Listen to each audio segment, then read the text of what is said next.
with regard to the burial of the late President Edgar Chagwa Lungu in South Africa or in Zambia continues and rages on. Different perspectives keep on popping up. But one thing, if you remember, as the story proceeded, there are rumors earlier on that say he was found in possession, allegedly with the Zimbabwean passport, others allegedly with a passport from Eswatini, different theories. All those theories have been thrown out of the window. They've been disregarded by the family spokesperson, that is Makebi Zulu. He says that's just a propaganda trying to put the family of the late president, that's his daughters and his children and his wife Esther Lungu, in disrepute. Otherwise, no such thing was found on him. But then again, others were questioning if he was even dead. And Shifatari responded, he says, "Don't even think twice. Edgar Lungu is dead. He died 2 days after undergoing an operation. He was not involved in drugs, neither did he have any other passport." So if you remember, amongst the rumors that were circulating to say, no, he was involved, just a bunch of nonsense that has been going on, and that is what Shifetari was disregarding there, to say no drugs or syndicates were found on him or implicated the former head of state. Neither a passport from Zimbabwe or Eswatini was found on him. He went into South Africa with his presidential name, that is Edgar Chagwa Lungu, and he was being treated under that identity, a Zambian identity. Any other thing that has popped up is utter nonsense and should be treated as such. That's a communication coming from Chief Etayari. And then others were still questioning to say, okay, fine. If that's the case, then why is it that the family is holding the body to say no one is able to have access to it or seen it? Because there's information that has been circulating to say even the people that traveled for the ceremony in South Africa should have been 2 months ago or so, did not even have access to even see it. Even those that are from within the PF camp, the close people, some of them have not had access to see the body of the late president. So others are bringing up rumors to say there's a possibility he might still be alive, and that's what is being disregarded. Chief Etari ended up reposting his best. He had posted this some time back, but he reposted it just to re-emphasize his point. He says, "Don't be cheated. This is a death certificate of Edgar Chagwa Lungu. This document is authentic." He says the details there, and says any other information that's popping up should be disregarded as nonsense, pretty much. So we wait and see. The family has not spoken since, and neither has government. So we don't know what's going on at this point, if there are talks outside the court or not. What is the loss of Chakwera in Malawi seems to be pleasing a lot of opposition parties. So Brian Apunda, who is part of the Socialist Party, Fred Members Party, says, red-carded in the just concluded Malawi elections, over 110 members of parliament out of the 193 lost their seats, including 14 cabinet ministers that served under Lazarus Chakwera. So simply saying, even the current ministers in the UPND should get a warning of what has happened in Malawi is likely to be replicated in Zambia in 2026. And obviously, lovely Kayombo there says, "May this spirit of Malawi locate us," and to which Brian Apunda responded, "Amen," and amen, obviously. So the Zambian opposition is having a field day with regard to the results that has happened, where the incumbent president of Malawi has lost by a landslide, and a number of his members of parliament have lost their seats, including his ministers. So that's what's been referred to there. But in other news, something that has caught public attention over the past 24 hours is this image that you see on screen there. So that is President Hakainde Hichilema addressing pretty much, I think, all chiefs from around Zambia. So all traditional leaders from around the nation gathered. This should have been at Mungushi Conference Center, the Kenneth Kaunda. Something interesting happened during this meeting, and that's where the conversation mostly is stemming from. So that is what happened. So Hakainde Hichilema criticizes chiefs for sitting during national anthem. Be proud of your country. During that same meeting where the national anthem was being sung, and sat it out, like they were just seated. And the head of state, he says that you should be proud of your nation, and obviously the opposition. So different side of this story is being propagated on the news. some chief. They just sat through the national anthem, and the president is heard addressing them. I'll play you the video where he was actually addressing the situation and where he was been asking them to say one Zambia, one nation, something of that sort. To which Emmanuel Mwamba responded and then attached the video that I'll play you later on of President Hakainde addressing the chiefs. So Emmanuel Mwamba says, "Let's have respect for our traditional authorities, Mr. President. This was disrespectful," referring to the way President Hakainde addressed the chiefs. So, Mr. President, this was disrespectful. First, you gathered them like cadres, referring to the chiefs, like you got those pictures that you saw. You gathered them like cadres. Then you made them out slogans. Refers to the instructions that the president was given to the chiefs. Some may choose not to sing the national anthem or stand for it. Chiefs have particular beliefs and practices, such as not attending funerals, burials, or speaking in public or standing for anyone. By now, the patriotism. By now, you know that patriotism is not demonstrated by slogans, but a sincere love and respect for the country. What happened on Wednesday, 24th September 2025 is regrettable. So that's when that meeting was held. And then to which Steve Glory, the gospel artist, commented, and he even said, even the way he's speaking, even the way he's speaking to them, quite right, like the way he was addressing the chiefs.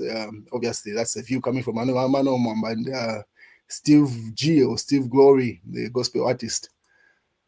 And yeah, so those were images from the meeting of the president. You can see Chief Mukuni in the center there in black, and a number of chiefs around him there that were part of that meeting.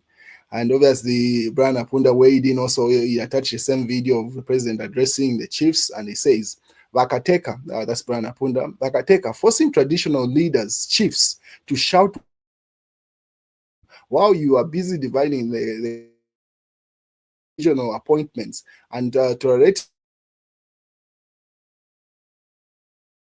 United Party for National Development, UPND, in any way. Let your words tally your actions."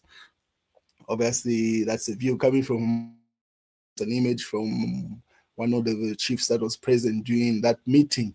And Reverend Water also weighed in. Reverend Water Mambazi says the refusal of a number of our chiefs to stand during the singing of the national anthem is a silent protest. The real question is, against what?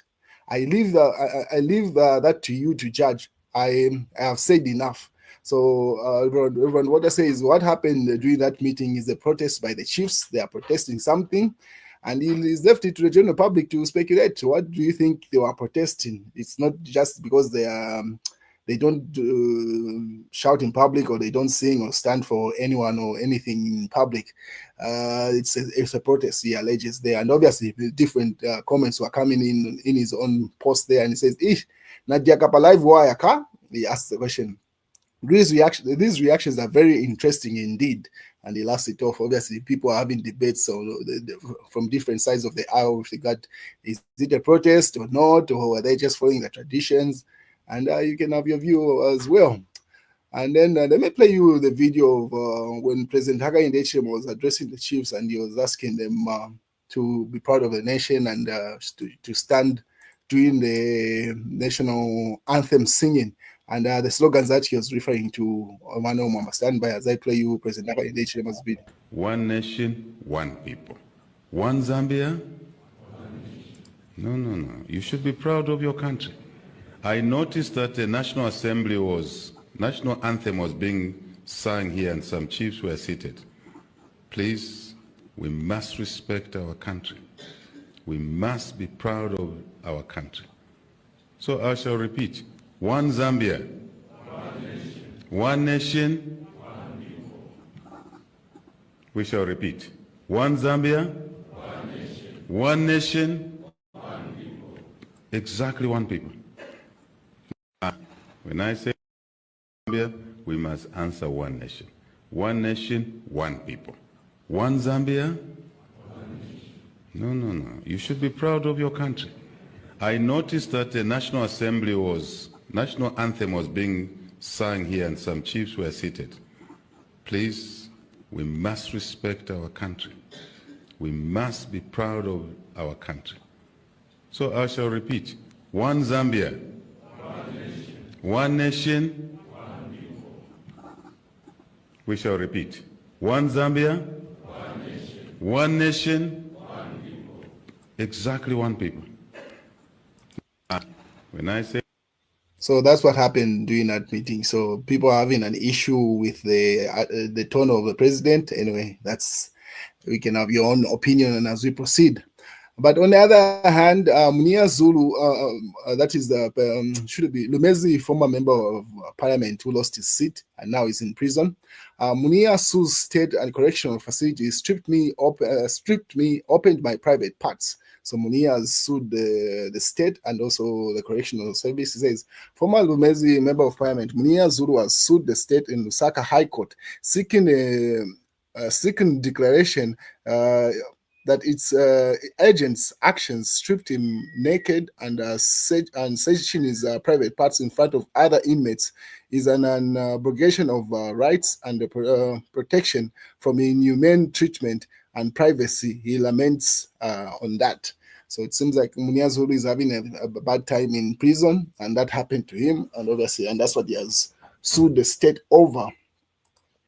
And then obviously in other news, Kampiongo says we lose football because our minister goes to campaign in ward elections, Kampiongo. So Shwangandu Patriotic Fund Member of Parliament, Stephen Kampiongo, says Zambia continues to lose football games because Sports Minister Iba Sinkando is focused on campaigning in ward elections. Kampiongo rose on a point of order in the National Assembly on Tuesday after Nkando had responded to Mushinga Member of Parliament Emmanuel Banda, who had asked a question during that interaction.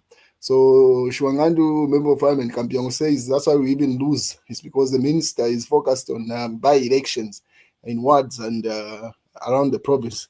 To which James Mulenga responded, says, I did not know that the minister of youth and sports is a football team manager. So he simply says, in as much even if the minister did not attend those by-elections, he does not actually manage the team. So their losses is pretty much the technical team that is failing, not that the minister is active in other things. Because if you come to think of it, he's not only just a minister of football, he's a minister of sports, and there are various number of sports that he doesn't even go to. So it's just politicking from Kampiongo on that side there. Speaker explains the major tariffs people only pay for electricity they consume, or yes, that is in parliament. And this is one of the things that people keep on fighting. The Speaker of the National Assembly say she's not supposed to debate on the floor of the House. The person that is supposed to address such an issue is the Minister of Energy and not the Speaker.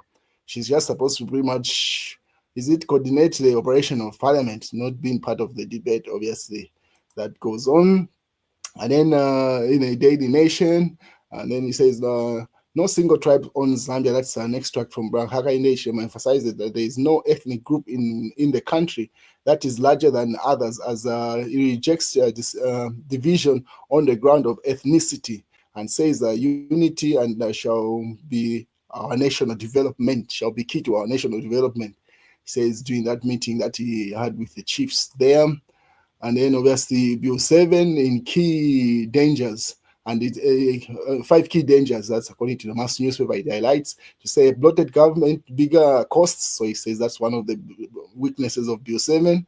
And then Mass newspaper goes further to say inclusivity as tokenism, exclusivity, or pretty much like people who will be able to buy their way through parliament. And then presidential patronage, pretty much the president will be like the ultimate authority, and that's another weakness. And then rigged nominations, end of by-elections. So those are the 5 weaknesses that the Mass newspaper has picked out from Bill 7 that is being presented by the UPND. What is Malawi poll victory? Malawi poll victory, morale booster. That's according to the FDD. Says they have been encouraged by what has happened in Malawi, and they are looking forward to 2026. What is the State House denies the UN letter? Government cannot confirm its authenticity. Obviously, there's a letter that has been written referring to President Hakainde Hichilema and the human rights of the journalists say they are not being given the right to express themselves, and that's what the State House is simply saying. The authenticity of that letter cannot be authenticated by State House as things stand. And then chiefs reject hate speech and tribalism. That's according to the Daily Mail. Residents celebrate. It is true. We have 15 hours of power in Chaisa, Matero, Chawama, and Garden compounds. So people confirming the minister's stance there. And that's the news, ladies and gentlemen.